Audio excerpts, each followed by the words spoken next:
All right, guys, welcome back to the Dubai After Dark podcast. Unfortunately, today it's not quite after dark yet, so it's Dubai during darkness. It's getting dark. Dubai daytime. Yeah, we got a golf round tonight, so we are Making that a priority over you guys. filming a bit early tonight. Yeah. Let's get right into it. Okay, segment 1. I want to do a little bit of a business discussion with you. Okay, so I got a couple questions for you. You're a successful online entrepreneur. What inspired you to get started in the online world and entrepreneurial world?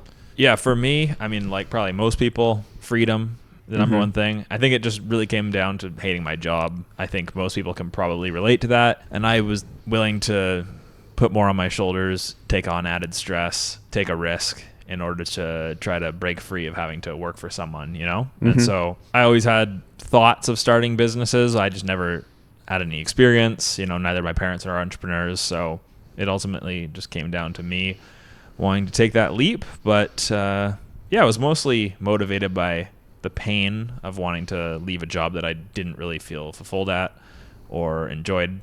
And so, yeah, I wanted to take a risk, at least while I was young. Yeah, definitely. And any regrets, or are you happy with your decision? Definitely happy with my decision. Obviously, it's led to maybe a more stressful lifestyle, but it's also led to a happier lifestyle. I guess my only regret would be I wish I started earlier. I wish I didn't waste it doing any. I wish I never spent any of my late teens doing anything that anyone else wanted me to do. Absolutely. What advice would you give to someone who is just starting out as an online entrepreneur or wanting to get into the space? I mean, it totally depends on your situation. I would think about what you're good at and try to play to your strengths. If you want to get into some sort of entrepreneurship, it's not going to be easy. I mean, there is quick success stories out there, but most things are going to take time and trial and error. You can't expect to be good right away, but you got to put yourself out there too. You know, it might be your third business that finally takes off. I was fortunate enough that my first one did, and that success kind of snowballed into other business ventures. But you got to be willing to take a couple beat downs before you give up. You know what I mean? Because if you only give yourself one at bat, you might win, you might not. Yeah. Even if you had an 80% chance of succeeding and you failed, you might, if you quit right there, you never know. The next one could have been a win. So just stay persistent. You got to realize that you're competing against other people and their dreams too.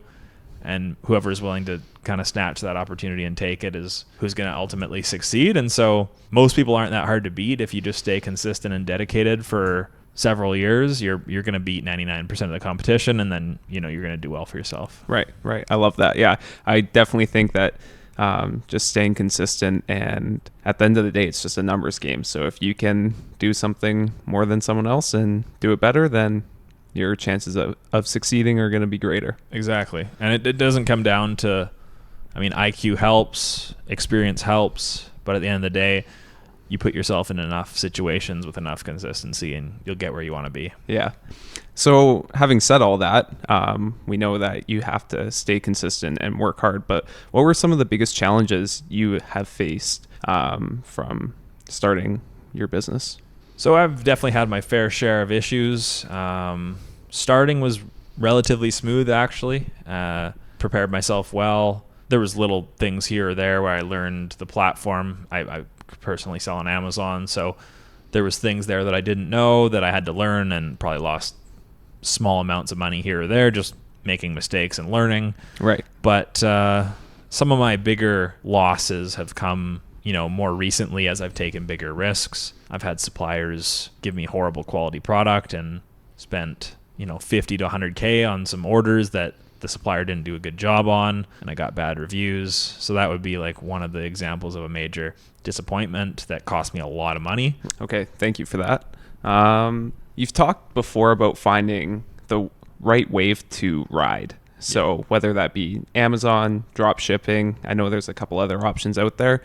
How do you stay up to date on these new waves, and what's the best way to identify a good opportunity in your opinion? Yeah, that's obviously very important. A rising tide raises all ships, as I think Michael Rosmer always says. It's definitely important to keep your ear to what's happening. You know, you can't just be buried in your own industry for 10 years, you know, not peeking around and seeing what's happening. So I definitely recommend people try to network as much as possible. I know I get a lot of my knowledge from YouTube. I just, in my free time, I enjoy learning stuff on YouTube, and that's a resource that people 20 years ago didn't have. And so our generation, with the power of social media and technology, you know, we have the ability to learn a lot more than previous generations. So just staying up to date, seeing what honestly, some big YouTubers are doing. And, you know, maybe you see a bunch of people online talking about this opportunity or that opportunity.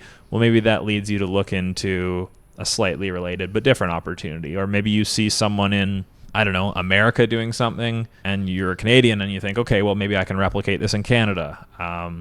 But it's all about just filtering through information, getting a lot of good information, and then sorting through the bad and trying to pick out the good. You know, for example, I know Airbnb in the States is like a very big business. Obviously, it is in Canada too, but there's different scenarios there. You're like, okay, maybe in Canada it's less saturated, or there's bigger opportunities, or maybe, you know, you go to a less developed nation and bring the Airbnb business model to a place like Georgia where you can buy an apartment for $50,000, you know? So it's all about kind of taking in some information, getting creative with it.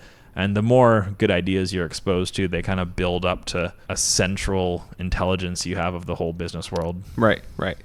And so, as you said, you're obviously highly knowledgeable and experienced in the world of Amazon. For people that want to get involved with Amazon, how should they enter the space? Like, where can they go for information? Is it worth them buying some of these courses that YouTubers are selling? Any thoughts or opinions on that? Yeah, Amazon is a very complex system. Amazon themselves don't even do a great job of educating people to sell on Amazon. And that can be a blessing, but it can also be a curse. So when you're learning, it's very complicated. A lot of things don't make sense. A lot of the things within the Seller Central platform don't even work, or, you know, they're improving it these days. But when I was learning it, it was like you click on a certain button that should do something and it doesn't do it, and you have to find a workaround. So there's a lot of frustrations with Amazon altogether. And like I said, it's a blessing and a curse because most people just give up.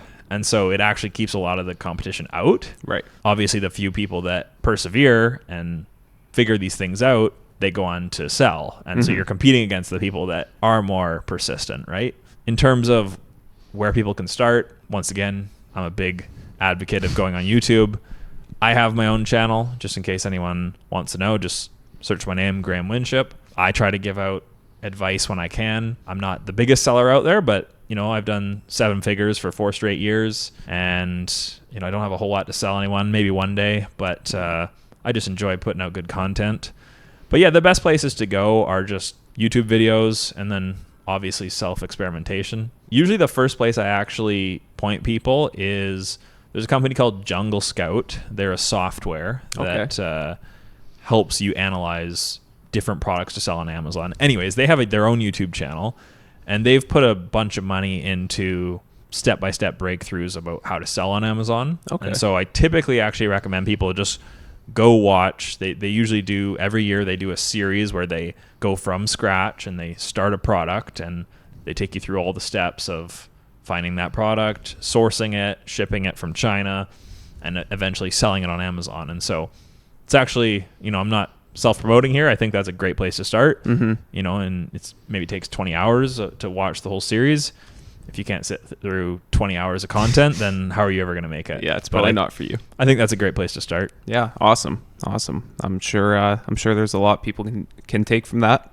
And what are your plans for the future of your business? Do you have any big goals coming up, or anything you're setting out to achieve within the next few years? So my business has had a rough year. The big mistake from the supplier really dampened the last 12 months of profits and sales. So immediate goal number 1 is just to kind of revamp those listings, relaunch those products from scratch without their reviews being tanked. Yeah. Because that's essentially what happened. So definitely want to just grow back to my peak. My peak was probably 2021 when I was making the most sales and profit. And I definitely let the business slip somewhat. So I'm hoping to get back to and then surpass my profit that I'm used to. Definitely want to look into selling the business once it's at a healthy point. I think there comes a time in every seller's business where it just doesn't give you that fire anymore. You want to maybe work on something else. And I've owned this brand for 6 years now. So would like to get it up to a point where it's attractive to a buyer and then sell it. And then I can, reinvest that money elsewhere or start from scratch. I really do enjoy the process of starting things from scratch. Okay. I just know that. Even as like a child, the most enjoyable part of like a video game would be the beginning. And because I like starting things from scratch. Right. And so you like the challenge. Yeah, it's different for every entrepreneur. Some people like scaling pre-existing businesses, but I think I'd get fired up starting another thing from scratch once I've sold my current business. That's awesome. And you mentioned your YouTube channel. So any other plans for social media? Definitely. Yeah. So we got a content team coming, and, I truly believe that social media is more important than ever when it comes to making money online. I think just the brand power that you have by building a following and the credibility that builds is a cash cow in today's entrepreneurial world. So right. Definitely we're getting back on filming. I've been filming a lot over the last couple of weeks. We got a lot of stuff being edited, and I just want to get the content back up to a level where, I'm proud of it and I want to help people. I still think this is an amazing business model, and so I'll focus the majority of my content on Amazon. But yeah, I plan on social media to be a larger portion of my day. Historically, it's pretty much been 95% Amazon, but I want to split it a bit more between social media and education and stuff like that. Awesome. All right. So this next question, it's getting a little bit away from the business side of things, but still, like you were just talking about, kind of the personal side of things that you are going to start doing on social media. What are your thoughts on university, and should kids be going to university these days? Should they be listening to their parents? What are your thoughts on that? Yeah, well, for a while I've kind of advised against university unless you know exactly what you want to do. And I only think university is worth it if you're getting into a field that has a pretty guaranteed income and you're not going to be searching for jobs after university.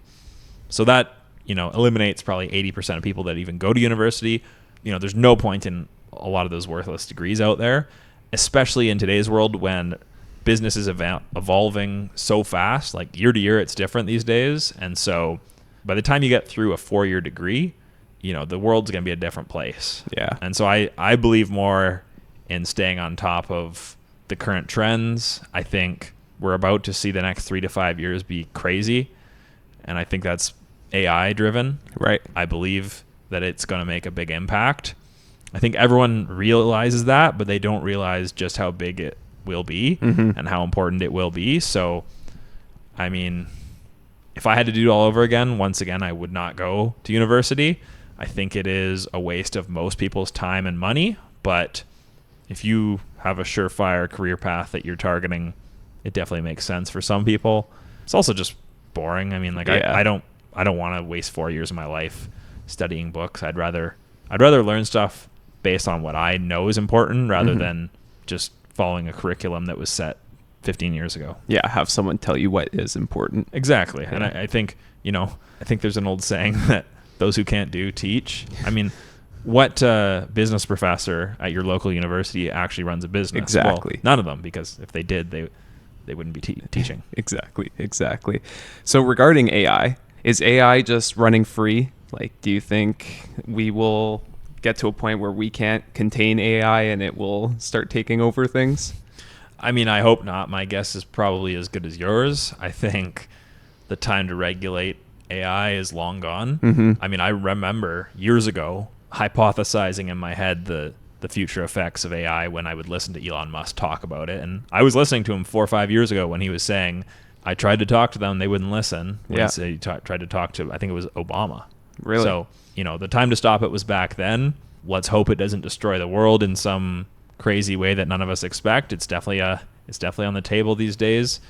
I like to stay positive. So, I mean, worrying about it isn't of much benefit to anybody, but it's not. I think there's definitely potential for a lot of good and there's potential for a lot of bad. Right. Yeah, it's definitely an uneasy topic for a lot of people. yeah, I mean, people are scared. Yeah. And some people are inspired.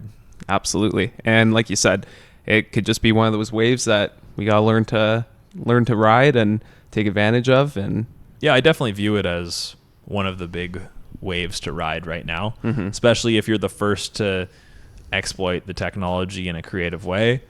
You know, you could make billions in a day, hypothetically, if you used AI to generate some crazy trading bot or something like that to exploit some money glitch, or I don't know, but mm-hmm. there's definitely crazy potential out there. Yeah, lots of opportunity. Well, thank you for answering some of my questions I had for you. It's always fun picking your brain and hearing your thoughts on things, so thank you. Cool. Yeah, it was enjoyable.